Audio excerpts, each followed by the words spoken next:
This is the Monday Commodities and Recycling Report, brought to you by Ben Lee, the industry leader in roll-off trailers and open-top scrap trailers, as well as Raleigh and Goldwell Metal Recycling, the leaders in North Carolina for scrap metal, cardboard, electronics, and junk cars. Today is Monday, March 30th, 2015. My name is Greg Brown, President and CEO of the companies. It was a quiet week in the markets other than last Monday.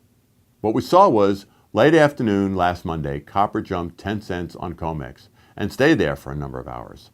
Other than that, copper started and ended the week the same way it started, about $2.78 per pound.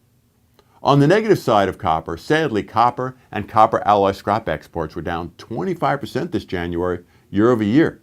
That is not good. Also, some say that copper is a key global economic indicator. For many years, copper has been called either doctor metal or the metal with a PhD. The name doctor is due to many say the health of the economy can be determined by the price of copper.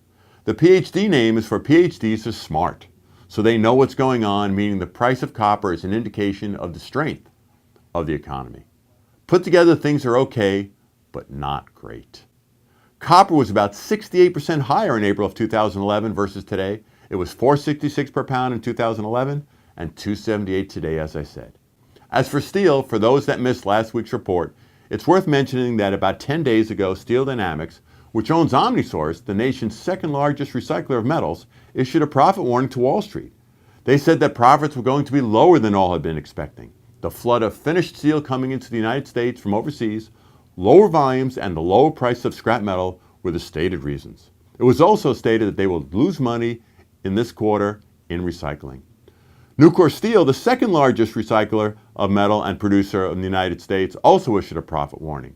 They gave the same two reasons as Steel Dynamics and said their recycling operations would also have declining profits. Related, last week there were various meetings in Washington, D.C. with U.S. senators, the Secretary of Commerce, and the U.S. Trade Representative to discuss possible dumping of steel into the United States from other countries below cost. As part of this, the president of U.S. Steel has called for Congress to act on what he says are these unfair trade practices. Also, with this month coming up, the prices of steel may change this week. Some say the move could be sideways, and there are indications that some prices could be up.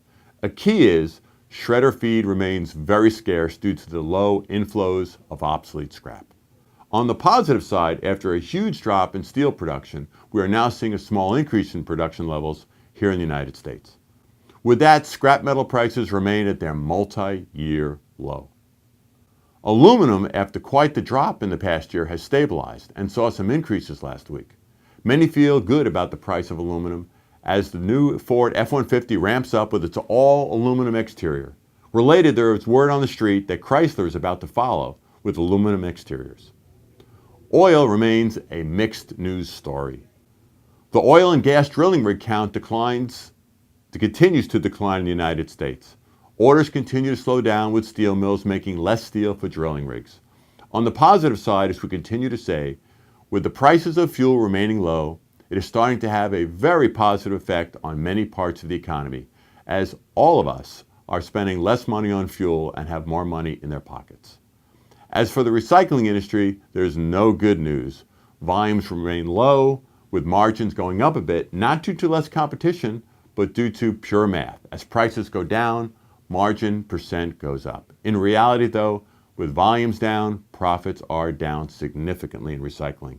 There are no changes in our scrap metal prices last week in North Carolina, with Raleigh prices of number one copper being $2.20 per pound, but could go up this week. Prepared steel is still being purchased for $6.25 per hundred. Lastly, our best wishes to Jim Lawrence in his new role at AMM. With that, we hope all have a safe and profitable week. Tune in next week for the Monday Commodities and Recycling Report. This is Greg Brown. Have a great day.